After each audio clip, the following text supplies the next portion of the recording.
This is my project about Cleopatra. Her early life. Cleopatra was born between 68 and 69 BC. Her birthday is unknown. Her exact birthday is not on any records. A lot of things aren't known about her early childhood, but we can say 1. She was raised in Alexandria. 2. She was educated by the best scholars. And 3. She had access to one of the biggest libraries during that time. During her education, she was taught how to speak 10 different languages. Her father, Ptolemy XII Euledes, died in 51 BC. He died of drowning while trying to escape the battlefield. After her father passed away, the kingdom was given to her brother, Ptolemy XIII, and she was made a co-monarch ruler. Her brothers planned to exile her. Ptolemy XIII didn't like to have to share power with Cleopatra, so he wanted to acquire enough power to exile her from Egypt. After many years, Ptolemy XIII had made friends with political and military officials, and he finally had enough power to exile Cleopatra from Egypt. One day, while Cleopatra was taking a stroll, she heard about her brother's plan to exile her, and she quickly needed to find an ally. Then she remembered that her dad had an ally named Julius Caesar, so she summoned Caesar and asked for his help to defeat her brother and let her take the throne. He accepted, and they started planning out their plan of action. Then she found some in the Egyptian army who wanted to help her. The others wanted to help her brother exile her, so they turned to her brother's side. During the battle, the portion that helped Cleopatra had driven out her brother and the remaining soldiers out of Alexandria. Continuation. Then Pompey, a Roman official, was called by her brother to exile Cleopatra once and for all. But when he arrived in Alexandria, he was beheaded by Cleopatra's soldiers. Then her brother came back to Alexandria with Roman soldiers, and he locked her and Caesar up in the palace for 6 months. During that time, her and Caesar had talked a lot, and after the battle with her brother, she found out that she was pregnant. He had the soldiers guarding the palace at all times. Then one day, Caesar was able to get out of the palace through an open window. Then he commissioned the Egyptian army to get Cleopatra out of the palace, so they did as quickly and quietly as possible. Her and her brother then fought a war again, but this time Cleopatra made sure her brother was dead. She then found out when she sent soldiers out to look for survivors that her brother had drowned in the Nile River. After all the battles and arguments, Caesar had decided to take a rest at Cleopatra's palace.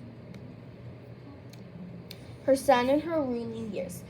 Caesar loved Cleopatra, but she didn't like him. She considered him more of a powerful ally than her boyfriend. Then, after a period of relaxation, she began having statues, temples, and synagogues built. Since she had immediate power, she was able to improve many buildings. The people called her the protector of justice and the mother of everything. She made statues and inscriptions with pieces of wood. She placed these things alongside the Nile River. She gave birth to a son named Caesarion, and he was born on June 23, 47 BC in Alexandria, Egypt. Instead of Caesar taking his family back to Rome, where he would become a dictator, he stayed an extra year in Egypt to explore with his family.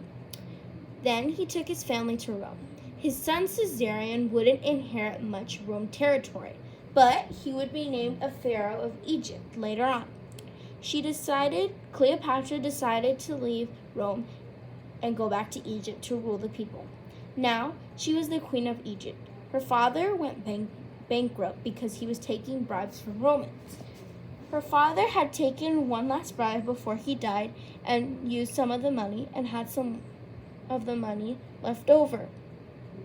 So, Cleopatra was able to have a strong bureaucracy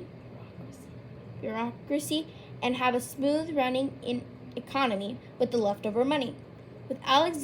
Now Alexandria's economy was now stabilized. Her first year she had to deal with the floods and droughts were dealt with remarkably.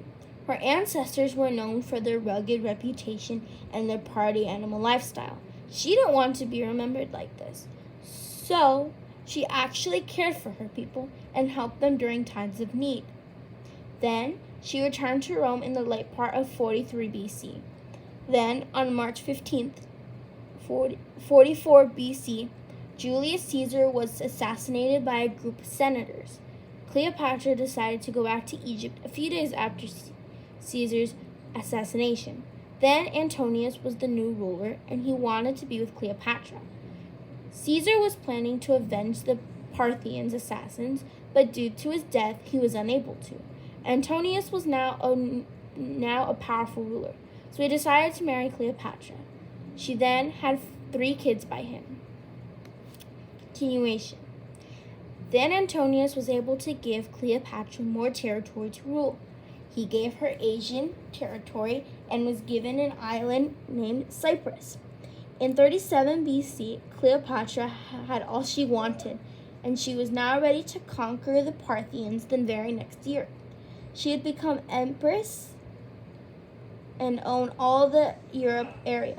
Him and Cleopatra were getting their faces minted on coins. In 36 BC, Antonius lost 1/3 of his army on retreat to the Parthians. Then Octavian took Antonius's other wife and left her with 2,000 other soldiers. He had the choice between rejecting Cleopatra and accepting Roman help, or keep Cleopatra and accept and keep your Egyptian harlot queen. Cleopatra didn't want to lose her ally, so she laid affection on Antonius. It worked, and they ended up together forever. In 34 BC, Cleopatra was declared queen of kings, and her son Caesarion was proclaimed a Roman noble. Then later, he became the successor of Rome and the new pharaoh of Egypt. Then her second son, Helios, would be crowned king of Armenia and Parthia and Media. Selene, her daughter, would be given Crete, Syrian, while her third son achieved Syria, Cilicia, and Phoenicia. Then years would go by with Antonius and Octavian pulling each other's buttons. After the Battle of Actium, Antonius was a mess, and his army was losing people fast. With all of her power, she could not stop Octavian. Her and her son Caesarion's death.